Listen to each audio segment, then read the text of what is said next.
With the All-Star Game fading into the distance and March looming large on the calendar, we are heading toward a new phase of the NBA season.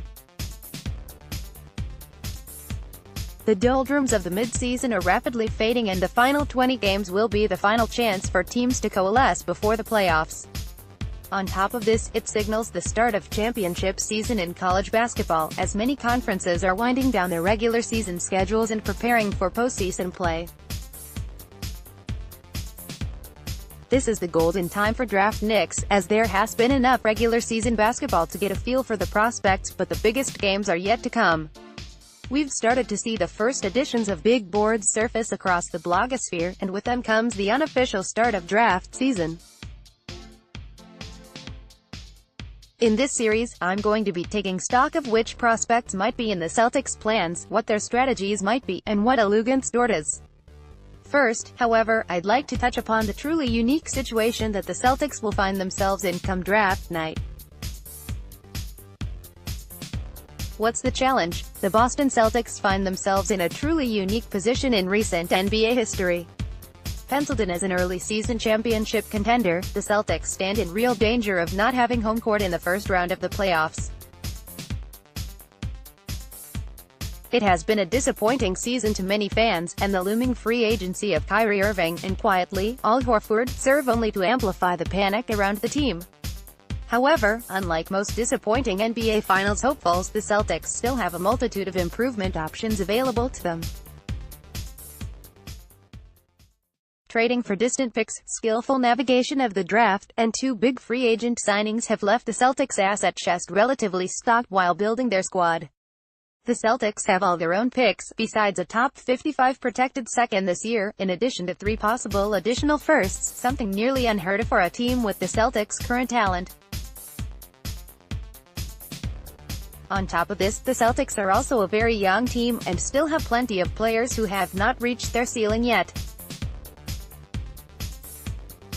This goes without saying for higher visibility top draft picks like Jason Tatum and Jaylen Brown, but a less lauded pick like Semi Ojeleye or Robert Williams will also be available to develop from year to year. A good example of this can be found in Toronto, as the Raptors were able to continue improving over the past few years despite having a topped-out roster, keeping their draft picks and getting players like Pascal Siakam, OG Anunoby, and Delon Wright in the later part of the first round have given the Raptors improvement options that would not otherwise be there. I bring this up because trading first-round picks to augment a competitive roster has become fait accompli around the NBA. The reasoning behind this is solid on paper. You trade a low draft pick that's unlikely to help you in the near future for something that can help your currently competitive team. However, a steady stream of first-round picks is the lifeblood of any team, and giving up on that has been the secret downfall of small and mid-market teams such as the Mavericks, Grizzlies, and Gulp Pelicans. 2010 pick Pondexter. For Boogie 2018 pick traded for Mirotic, Real Politico mode, at Sam Sheehan, February 5, 2019. At first blush, no team in the league needs a first-round pick less than the Boston Celtics right now.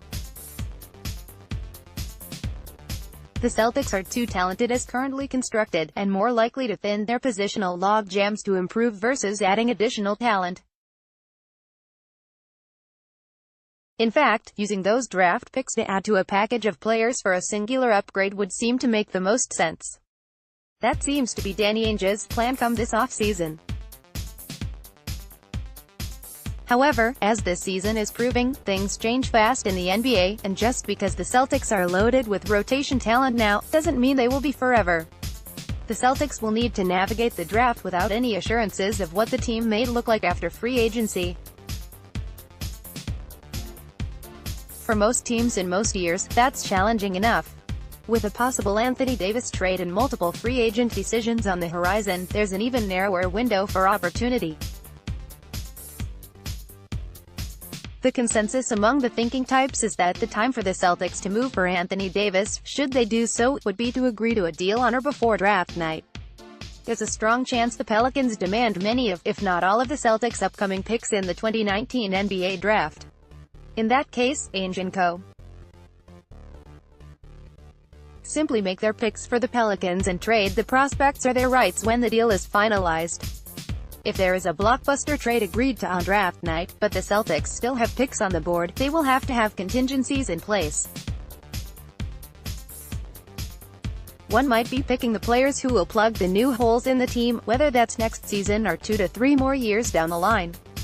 The other is to take players that might need development time and hope that those minutes can be found on a roster that will once again have a championship as its goal. If there is no big trade on draft night, the Celtics may be looking at an evening similar to 2016 when the Celtics also had a lot of selections to make.